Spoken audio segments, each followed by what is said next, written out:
오늘 함께 나누실 말씀을 같이 보도록 하겠습니다. 요한복음 1장 1절부터 14절까지, 마태복음 5장 13절에서 16절까지 본문이 굉장히 길기 때문에 요한복음 1장 9절부터 14절까지만 이영숙 권사님의 인도로 우리가 함께 교독하도록 하겠습니다. 요한복음 1장 9절에서 14절까지 말씀입니다. 봉독해 드리겠습니다. 참빛 곧 세상에 와서 각 사람에게 비추는 빛이 있었나니 그가 세상에 계셨으며 세상은 그로 말미암아 지은 바 되었으되 세상이 그를 알지 못하였다. 자기 땅에 오매 자기 백성이 영접하지 아니하였으나 하나님의 자녀가 되는 권세를 주셨으니 이는 혈통으로나 육정으로나 사람의 뜻으로 나지 아니하고 오직 하나님께로부터 난 자들이니라. 말씀이 육신이 되어 우리 가운데 거하심에 우리가 그의 영광을 보니 아버지의 독생자의 영광이요 은혜와 진리가 충만하더라. 아멘. 할렐루야. 네, 우리 아버지 하나님의 크신 그 사랑과 은혜가 여러분과 함께 하시기를 주님의 이름으로 축원합니다. 구약 성경 처음부터 그 계시록 끝까지 보면 항상 그 빛이라는 것과 어둠이라는 것이 항상 대비가 됩니다. 그래서 빛이라는 속성이, 빛이 많이 나오고 그 빛과 반대되는 것이 어둠이라고 나오죠. 그래서 그 구약의 그 시편 27편에도 그렇고 하나님이 빛이십니다라고 얘기를 하죠. 하나님은 빛이십니다. 하나님은 영이시지만 그 속성은 빛이세요. 그래서 모세가 하나님의 뒷모습을 봤지 않습니까? 근데 하나님의 뒷모습을 보고 하나님이 샥 지나가셨는데 그 모세의 얼굴이 빛나는 광채가, 너무나 광채가 밝게 빛나서 사람들이 마치 태양빛을 직접 보듯이 눈이 부셔서 쳐다볼 수가 없을 정도라 그랬어요. 그래서 수건으로 얼굴을 뒤집어 쓰고 어느 정도 그렇게 다닐 정도로 40일간 그 하나님과 함께 있으면서 그 하나님의 빛을 이렇게 비침 받은 모세의 모습이 빛났던 것처럼 하나님은 빛이시다라고 이야기를 합니다. 또 그 빛과 반대되는 속성이 어둠인 거죠. 그래서 하나님의 창조의 섭리와 반대되는 파괴적이고 혼돈스럽고 또 무질서하고 또 죄악이 가득한 것을 어둠이라고 얘기를 합니다. 그런데 재밌는 것은요, 그러니까 그 구약에도 그렇고 신약에도 그렇고 빛이라는 개념과 어둠이라는 개념이 계속 대립적으로 이렇게 나오고 있어요. 그 사해바다, 이스라엘의 사해바다가 있죠. 큰 사해바다, 소금기가 참 많아서, 소금 성분이 많아서 그냥 튜브 없이 물에 들어가도 그냥 몸이 둥둥 뜨는 그런 바다가 사해바다입니다.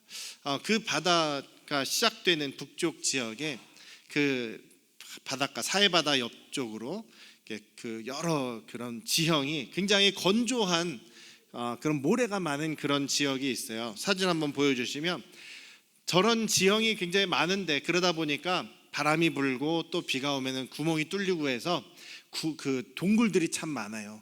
저 지역이 이제 쿰란이라고 하는 지역이에요. 쿰란이라고 하는 지역인데 저렇게 바위 중간중간에 그 뭐라 그러죠? 동굴들이 있습니다. 천연 동굴들이 있어요. 그런데 1947년에 그 지역에, 저 쿰란 지역에 한 베두인이, 여기까지 멈춰주세요. 여기로 멈춰주세요. 베두인이, 그러니까 유목민이죠. 저 동굴들, 여러 동굴들 안에서 그 무심코 이제 동굴 쉬러 갔다가 거기에 여러 항아리들이 있는 걸 발견을 해요. 근데 그 항아리 안을 봤더니 두루마리가 있는 거예요. 두루마리, 자기는 근데 글씨를 잘 모르니까 뭔지 모르죠. 옛날엔 두루마리가 책이었잖아요. 그 두루마리를 발견을 하고 뭐 이게 뭐 대단하겠냐 싶어가지고 고물상에 그냥 헐값에 막 팔고 그랬던 거예요. 그런데 학자들이 그걸 보고 나서 깜짝 놀란 거죠. 그래서 고고학자들이 저 동굴들을 탐험을 하기 시작합니다. 막 찾기를 시작해요. 그랬더니 거기에는, 그러니까 건조한 곳이고 더군다나 바위 안에 또 항아리 안에 잘 보관되어 있다 보니까 그 안에는 한 1947년에 발견이 됐었는데 2000년이 훨씬 지난 약 한 3000년 전에 그 성경 두루마리, 구약 성경 두루마리가 거의 완벽한 상태로 보존되어 있는 것을 발견을 한 거예요. 고고학적으로 어마어마한 발견이죠. 그래서 히브리어로 적혀 있는 거의 구약 성경 전체가 거의 온전하게 기록되어 있는 것을 발견을 합니다. 그래서 그 사본, 그 성경을 이제 사의 사본이다라고 합니다. 굉장히 영향력이 가장 큰 귀한 그런 구약 성경, 거의 원본과 같은 그런 그 두루마리 성경인데요. 그 성경을 보존한 사람들이 이제 쿰란 공동체라는 사람들이에요.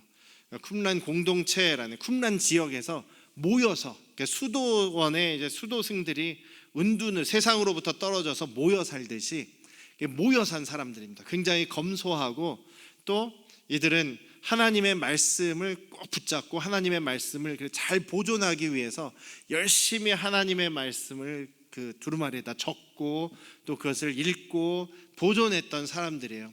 이 사람들이 주전, 예수님 오시기 전 한 200년 전부터, 그때는 알렉산더 대왕이 그 예루살렘, 이 유다 땅을 점령하려고 했던 그 시대부터 시작을 해서 주후 100년 이상 로마에 의해서 유대가, 그 이스라엘이 완전히 멸망한 그 이후에도 그 지역에서 살아서 말씀을 보존했던 사람들이 쿰란 공동체예요. 이 그 공동체에 속해 있었던 사람 중에 침례 요한도 있었다라고 알려져 있어요. 침례 요한이 이렇게 요 모임에서 함께 거의 선지자처럼, 수도승처럼 지내면서 말씀을 붙잡고 살았던 사람인데요. 이 여기에서 이제 구약 성경, 온전한 구약 성경도 발견이 됐지만 또 굉장히 많은 두루마리 중에서 또 의미가 있었던 것이 이 사람들이 가지고 있었던 책, 이 사람들을 위한 책인데 이런 책이 있어요. 빛의 아들들과 어둠의 아들들의 전쟁. 빛의 아들들과 어둠의 아들들 사이과의 전쟁서라는 두루마리가 있습니다. 그러니까 그런 글이죠. 이것을 굉장히 소중하게 가지고 있었다 그래요. 무슨 얘기냐면 여기 있는 이 쿰란 공동체에 속해 있는 이 사람들, 소수의 사람들, 그리고 하나님의 백성으로서 하나님에게 특별히 선택받은 구별된 사람들, 이 사람들이 빛의 아들들이다라고 얘기하는 거예요. 빛의 아들들. 반대로 어둠의 아들들이 누구냐면, 우리 초등부 학생들 한번 잘 그려봐. 지금 그 그림 그리는 거 갖고 있죠. 말씀을 가지고 한번 그려보세요. 어둠의 아들들은 죄에 속한 사람들, 세상의 악에 속한 사람들, 멸망당할 사탄에 속한 사람들이 이제 어둠의 아들들이라는 거예요. 그런데 계시록에 있는 것처럼, 또 에스겔서에 있는 것처럼 마지막 종말의 때에 이 두 세력이 전쟁을 한다는 겁니다. 빛의 아들들은 천사장 미가엘과 함께, 미가엘의 지휘를 받아서 또 여러 천사들과 함께 이 하나님의 자녀로서 선택받은 구별된 믿음을 가진 사람들이 이제 반대편, 어둠에 속한, 죄에 속한 사람들, 또 그 죄의 악을 지지하는 세상 나라들이, 여기서는 벨리알이라고 하는 귀신, 마귀의 이름 중에 벨리알이라고 하는 마귀가 지휘하고 또 사단 귀신들과 함께 전쟁을 하는 거예요. 예수님은 이제 이쪽 우리 미가엘과 빛의 자녀들 편이시겠죠. 근데 어쨌든 여기서는 그런 빛의 아들들과 어둠의 아들들이 전쟁을 해서, 마지막 전쟁을 해서 마지막 때에 빛의 아들들이 승리하게 된다. 그 승리하기 위해서 지금 여기 살아가고 있는 우리들은 준비해야 된다. 이제 주님의 말씀을, 하나님의 말씀을 잘 보존하고 그 말씀대로 순종하면서 살아가는 것이 이제 전쟁을 준비하는 것이다. 뭐 이렇게 기록되어 있는 것이 빛의 아들들과 어둠의 아들들과의 전쟁서라는 거예요. 저 두루마리를 사진 보시면 저 두루마리도 지금 저건 훼손되어 있는 건데 완전하게 보존되어 있는 것이 별로 이렇게 바깥으로 이렇게 유출도 안 해요. 예루살렘에 있는 국립박물관하고 저기 쿰란에 가면 쿰란 지역의 박물관에 보존되어 있는 그 것입니다. 히브리어로 적혀 있는 그런 그 두루마리예요.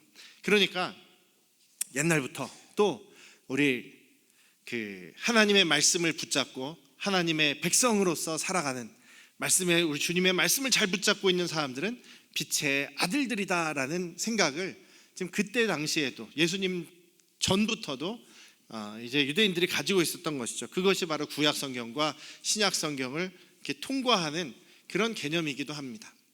창세기에 하나님께서, 빛이신 하나님께서 처음에 창조하실 때, 이 모든 우주 만물을 창조하실 때 빛이 있으라라고 말씀하시죠.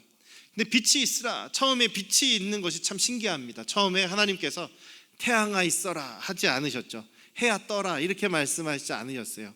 해와 태양과 지구와 별들 같은 경우는 넷째 날 창조하신 걸로 되어 있지 않습니까? 그래서 하나님께서 창조하신 것은 단지 우리 지구하고 태양계만 만드시는 것이 아니라 온 우주에 대한 창조를 이 첫째 날부터 하신 것이라고 이해하시면 돼요. 그래서 빛이 있으라라고 하셨는데 하나님께서 빛이시기 때문에 하나님의 빛을 이제 비추시는 거죠. 그래서 그 빛이 비추면서 어둠과 빛이 나눠지기 시작합니다. 그리고 하나님의 빛이 생명을 가져오죠. 그래서 성경은 하나님의, 구약의 하나님, 우리 하나님은 생명을 창조하시는 빛, 생명을 창조하시는 빛이신 하나님이시다라고 이렇게 기록되어 있어요. 근데 요한복음에서 우리가 이제 앞부분부터 다 읽진 않았습니다만 앞부분은 예수님이 빛이시다라고 말씀하십니다. 예수님은 빛이시고 예수님은 생명을 다시 회복시켜 주시는 빛이다라는 거예요. 예수님은 요한복음 1장의 말씀은 예수님은 빛이신데 또 예수님은 생명이시다. 처음에 구약에서 생명을 가져오신 하나님이 빛이시고 생명이셨던 분인데 우리 인간에게 빛을 주셨습니다. 생명을 주셨어요. 그런데 우리 인간이 죄를 짓고 타락하게 되죠. 하나님으로부터 떠나게 돼서 이들은 이제 빛이 없어지게 된 거예요. 그러니 생명도 없어진 거나 마찬가지죠. 영혼은 죽은 겁니다. 그래서 결국은 죽음, 멸망, 어둠이 되어버린 것이죠. 왜냐하면 하나님의 빛이 없어져 버렸기 때문입니다. 그래서 어둠으로 오래 살고 있던 중에 빛이신 예수님께서 이 땅에 오셨습니다. 요한복음에서는 그러니까 예수님이 창조하셨던 하나님의 본체이시고 형상이시고 그분이 이 땅에 오셔서 그 빛이신 분이 오셔서 우리에게 생명을 다시 회복시켜 주신다라는 것이 요한복음 말씀의 가장 큰 줄기인 것입니다. 그래서 예수님께서 생명이자 빛을 회복시켜 주시기 위해서 우리에게 오셨어요. 그러니까 하나님은, 우리 구약의 하나님은 세상을 창조하시는 생명의 빛이라고 한다면 우리 예수님은 그 생명을 회복시키시는 빛이시다. 다시 하나님의 자녀로 회복시키지 않습니까? 하나님의 빛 안으로 다시 회복시키시는 분이 우리 예수님이시다라는 것을 잊지 않으시기를 주님의 이름으로 축원합니다. 근데 여러분들 옛날에 그 로마 시대에 로마의 박해를 피해서 또 순교당하지 않기, 죽음당하지 않기 위해서, 사자밥이 되지 않기 위해서 그리스도인들이, 기독교인들이 많이 숨어 살았어요. 특히 지하 그 땅속 깊숙한 곳에 있는 그 무덤으로 사용됐던 카타콤이라고 하는 그 지하 동굴에 많이 살았어요. 그래서 많은 수의 그리스도인들이 박해를 피해서 그 카타콤이라고 하는 지하 동굴에서 살았는데 거기는 굉장히 깊고 또 거기가 꼬불꼬불한 미로처럼 되어 있어서 그 표식을 놓쳐버리면 그 안에서 살던 사람들도 길을 잃고 헤맬 수밖에 없다는 거죠. 그래서 로마 군인들이 잡으러 와도 거기 구조를 모르기 때문에 잡지 못하는 그런 경우였습니다. 근데 깊은 동굴 속에 살다 보니까 빛을 보지 못하잖아요. 사람이 빛을 보지 못하고 오래 살면은 일찍 죽는다 그러더라고요. 그래서 카타콤에 살았던 사람들의 평균 나이가 40세도 안 됐다 그래요. 그때 당시에 40세도 안 됐고, 그리고 거의 그 마지막 때 노년쯤 가면 거의 실명하는, 눈이 보이지 않는 장님이 되는, 그러니까 오랫동안 빛을 제대로 못 보기 때문에 실명이 되는 일도 너무나 많았다라고 얘기를 합니다. 그처럼 어둠에 오래 있으면 사람들이 눈이 실명을 해서 빛을 봐도 알아보지 못한다라는 것이 오늘 요한복음 말씀이에요. 5절에 보면 빛이 어두움에 비쳤지만 어두움이 깨닫지도 못했다. 자기 백성들에게 다시 오셨지만 그들이 예수님을 알아보지도 못했다. 그리고 영접하지도 않았다라고 얘기를 하는 것이 그런 내용이에요. 죄에 오랫동안 쩔어 있는 사람들이, 죄에 젖어 있는 사람들이 빛과 생명이신 예수님을 보았지만 만났지만 그분이 우리의 구세주 메시아이신 것을 모르듯이 이런 일들이 벌어졌다. 예수님 당시에도 벌어졌다는 얘기죠. 오늘날에도요, 신앙생활 교회 왔다 갔다 많이 하는 사람들도 아직도 여전히 예수님이 계신지 안 계신지 모르겠습니다, 하나님이 계신지 안 계신지 안 믿어집니다, 이런 얘기를 하시는 분들이 많아요. 참 어떻게 보면 안타깝죠. 우리가 예수님을 믿게 된 것도 그것이 진짜 하나님의 은혜라는 생각이 듭니다. 아무리 믿어보려고 해도 안 믿어지시는 분들이 있고, 어떤 분들은 그런가요? 예수님이 저를 위해서 죽으시고 부활하셨군요. 제가 믿겠습니다. 쉽게 믿어지시는 분들이 있는 것이 어떻게 보면 그것도 참 은혜가 아닌가라는 생각이 듭니다. 여러분들은 전부 다 예수 그리스도를 여러분들의 구주로, 주님으로 영접하시고 모시고 살기 때문에 지금 주님 앞에 예배드리러 나오신 하나님의 자녀인 줄로 믿습니다. 얼마나 감사한, 정말 은혜로운 일입니까? 주님을 알게 된 것도, 믿게 된 것도 감사할 일이라는 것 여러분들 잊지 않으시기를 주님의 이름으로 축원합니다. 예수님께서, 그러니까 우리가 예수 이름을 영접하게 되면, 예수님을 맞아들이게 되면, 우리 안으로 모시게 되면, 나의 주님으로 맞아들이게 되면 예수님이 우리 안에 오시겠죠? 그럼 빛이신 예수님께서 우리 안에 오시니까 우리가 어떻게 된다고요? 다시 우리가 빛이 된다는 겁니다. 내가 뭔가 막 밝은 빛을 낼 수 있는 능력이 있는 것이 아니라 이 빛이신 예수님이 내 안에 오셨기 때문에 내가 빛이 되었다. 그래서 12절 말씀이 그겁니다. 예수님을 영접하는 사람은 빛이 회복되고 생명이 회복되고 하나님의 자녀가 되는, 회복되는 생명의 역사가 일어난다라는 것이 여기에서 말씀하는 것이죠. 그래서 예수님께서 우리에게 빛이다라고 하셨을 때는 내가 뭔가 능력이 있는 것이 아니라 예수님으로 인해서, 예수님이 내 안에 오심으로 인해서 내가 예수님의 빛을 가진 빛이 된다라는 것을 기억하시길 주님의 이름으로 축원합니다. 그렇다고 한다면 여러분들 가슴에 손을 얹고 잘 생각해 보십시오. 여러분은 빛이십니까? 아니면 어둠이십니까? 네, 빛이라고 치자고요. 빛이 아니면 어둠이에요. 둘 중에 하나밖에 없어요. 근데 여러분, 우리가 빛입니다. 빛인데 마태복음 5장에 보니까요, 예수님께서 산상수훈에서 산상수훈 이야기를 하시는데, 이것은 그냥 일반 무리들, 그 이스라엘 백성들을 아무나 이렇게 주시는 말씀이기도 하지만 보다 처음은 제자들에게 하시는 말씀이에요. 그러니까 하나님 나라의 계명, 하나님 나라의 백성으로서의 모습이 이런 거다라는 것을 말씀하시는 내용이 산상수훈 5장에서 7장까지의 말씀이거든요. 마태복음 5장 13절부터 두 가지를 말씀하십니다. 예수님께서 따라해 봅시다. 나는 세상의 소금이다.